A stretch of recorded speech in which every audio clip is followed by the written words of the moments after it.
Welcome to today's episode of the Mindset Mentor Podcast. I'm your host, Rob Dial. Today, I'm going to be talking about how to have more gratitude, and I'm honestly just going to talk to you about how fucking amazing life is and this human experience is. And my goal for today's episode is to reframe your mindset in some way to help you have more gratitude today. Now, a piece of what I'm saying, where I say everything's amazing, when I say it's amazing, I don't mean that it's perfect. I don't mean that there's not some shit hitting the walls. I don't mean that there's not stuff going down all the time and that there's, injustices across the world. There always has been. There probably always will be. But it doesn't mean that we can't seem to find gratitude no matter what's happening around us for every single moment that we have. If we have people, and you can read about people like Nelson Mandela, who can be locked up for as long as he was and still be a grateful person. If you can hear about people who lived through some of the crazy stuff with the Nazis and they can still find a way to be grateful, it's like, man, I can still find a way to be grateful for what's going on in my life, right? And really what it comes down to is we can start a system of gratitude. And when we can be more grateful for what we do have, because if you're listening to this podcast, you have a lot more than the average person, like a lot more than the average person. But a lot of times, what do we tend to do? We tend to think about what we don't have versus what we do have, what we can be grateful for. When we can start from a place of feeling grateful for what we have, grateful for our lives, we can serve the world better than if we're like, oh, I don't have what I want. I'm not good enough. Oh, my life isn't where I want it to be, but my bank account isn't what I want it to be, and my job's not what I want it to be, and my relationship isn't what I want it to be. Like, I understand you can have that mindset if you want, and that's fully your prerogative. Or you can say, you know what? I'm going to look around me and I'm going to search for things to be grateful for. And what I'm going to do is I'm going to focus on those things that I can be grateful for. Because if I can be grateful for the little things, then I can show up better, I can serve the world better, I can be a better human, and what you focus on expands. Maybe if I focus on these little tiny things that I'm grateful for, just maybe the universe will give you more things to be grateful for. And I remember watching a comedian like 10 years ago, and he was talking about how everything is amazing and nobody's happy. Like, if you really take a step back, it's like, damn, stuff is amazing. And he was talking about how he was on his first flight with Wi-Fi on a plane. And it was like one of the first flights and Wi-Fi was on it. And everyone was all excited. Oh my gosh, we get to go on one of the first flights with Wi-Fi. And then in the flight, the Wi-Fi stops working. And the guy next to him was like, this is bullshit. And he was talking about how he was joking about the fact that the guy was mad about something that he didn't know existed 20 minutes ago. And it's like, how often does that happen where it's like, we have this amazing thing that's going on, Wi-Fi in a plane, and then when it stops working the very first time, it's like, oh, well, this is bullshit. And it's ridiculous, because if you really start to think about it, everyone on the plane should be like, oh my God, this is the most amazing thing in the world. Like, you're literally in a chair in the sky, you're in a chair at 30,000 feet going 600 miles an hour in basically like a Coca-Cola can, right? That's amazing. Like, every time that I take off, and if you've been listening to podcasts for a while, you know I've been in flight training and getting my pilot license and everything like that. Every time I'm in a plane and it takes off, right when the wheels get off, the first thought in my mind is, holy shit, this is crazy. Like, it's amazing if you really start to think about it, right? Like, how amazing this thing is. Like, you have 250 people flying at 600 miles an hour because of two fans that are going really fast. Like, it's pretty amazing. And, to go from New York to LA is like 5 to 6 hours. That used to take 30 years, and a bunch of people would die on the way, right? Like, I was watching the show 1883, and it's about, going on the Oregon Trail. And it really starts to put your life in a perspective of like what some of our ancestors had to go through years ago. Like, my ancestors weren't in America. They all came over from Ireland, but everybody in the 1800s to 1700s lived, pretty similar lives as far as like what they had, what they didn't have, what they had access to, what they didn't have access to. And you really look at it and it's like, it's amazing that you could literally just hop in a plane, go at 30,000 feet, travel 600 miles an hour, and go from LA to New York in 5 hours. And, like, if you really start to think about it, it's like, man, That's a pretty amazing thing. And then you think about how miserable people are in airports. It's like the worst thing it's like the worst part of their day. This traveling for 7 hours is the worst part of their day, right? And it's like that used to take 30 years and most of the people would be dead by the time you got there. And then some people would have babies. And so you would show up at a location 30 years later with a completely different group of people than what started with you. And so it's like, man, so many people are miserable when they have to go to on an airplane and go into an airport. There's so many people who are miserable in their airports that's like, they don't actually even take a step back to think about how amazing this is. Take another thing, for instance, like your phone.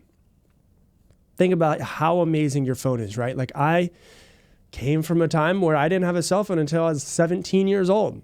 And so like, I remember life before everybody having cell phones. And I remember when it was literally like my dad had one when I was a kid that was like in the car, like the cell phone was built into the car and it never worked ever. It like kind of worked in and out and then it would just like stop working. But like, if you look at your phone, for instance, like the thing that's in your pocket, it has a camera. Like if you think of all of the things that used to be required for your phone, it's like a ton of different things. So I put a list of them together. Ready? It took the place of a camera. It took the place of a camcorder. For those of you guys that are old enough, remember that cameras and camcorders are two different things back in the day. It took the place of a radio. I haven't used a radio in years. I use Spotify. It took the place of CDs. It took the place of books. It took the place of calculator. It took the place of a voice recorder. It took the place of a GPS. So yes, remember there used to be times when you used to have an actual separate GPS, a unit in your car. Hey, beautiful person, if you're loving this podcast episode, please do me a real quick favor. Give us a like down below. And then if you have anything that you want me to do in future episodes, go ahead and comment it down below. I always check the comments to see what you guys want me to talk about. So if you give us a like and a comment, I'd greatly appreciate it.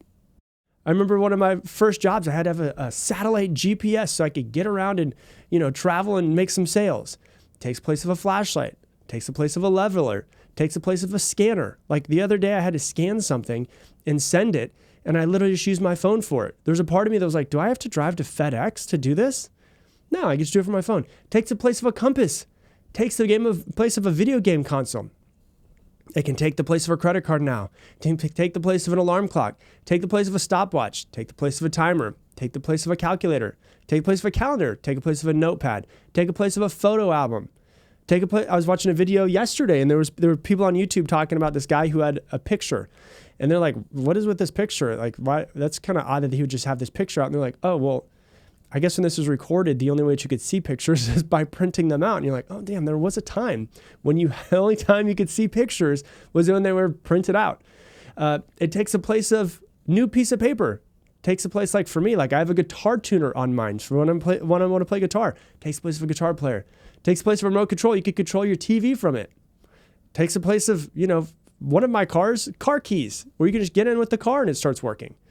And it's crazy. And all of the knowledge that mankind has ever known, you can access through your phone by using Google and the internet.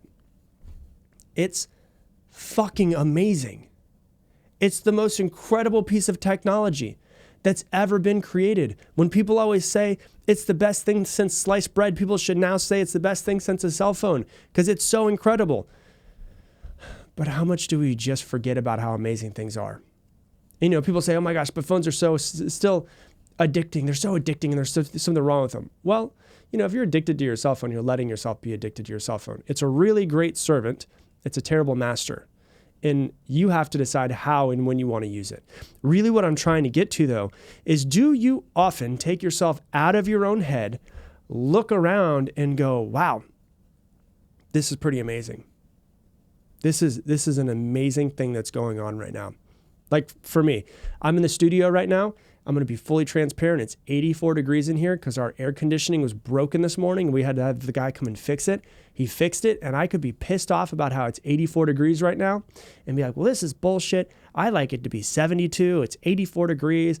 kind of got some sweat going down my back as I'm recording this for you guys. And this is fucking bullshit. And, I have a leather chair that I'm sitting on and I can feel the back of my knees are starting to sweat. And I can be all pissed off about it. And there's always a reason to be pissed off if you want to be pissed off. There always is. And you can find that reason. Or I could be like, you know what? It's 82 degrees in here. It's 104 outside right now in Austin. I'm pretty grateful that I'm not outside right now, 22 degrees hotter.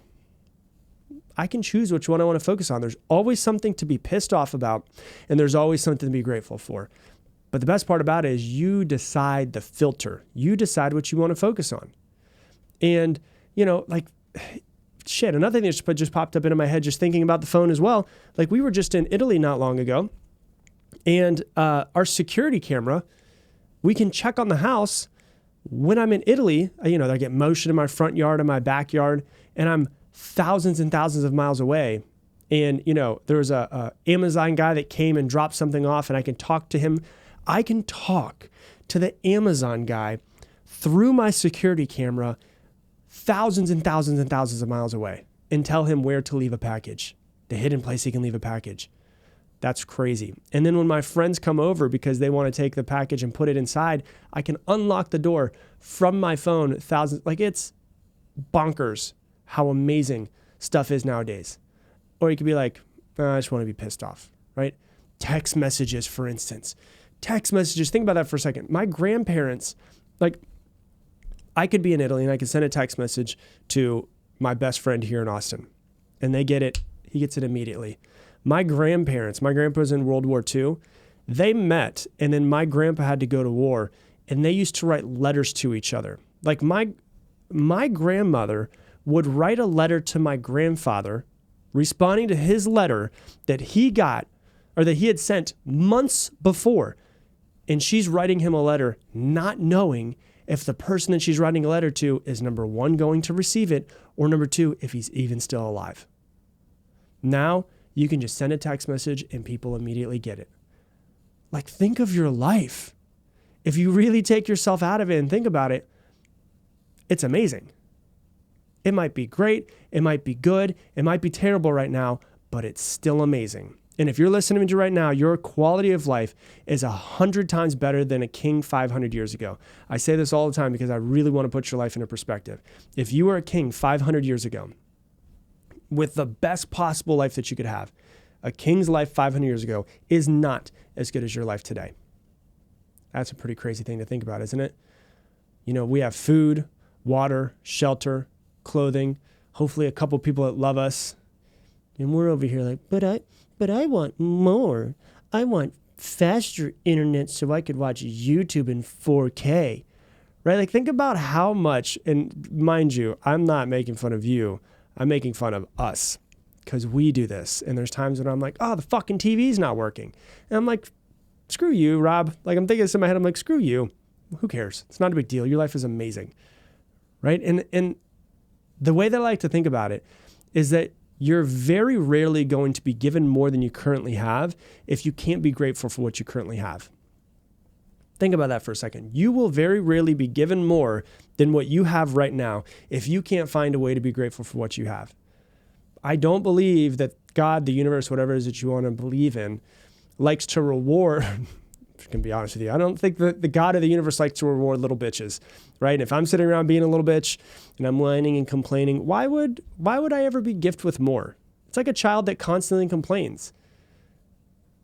If a child just complains, this toy sucks.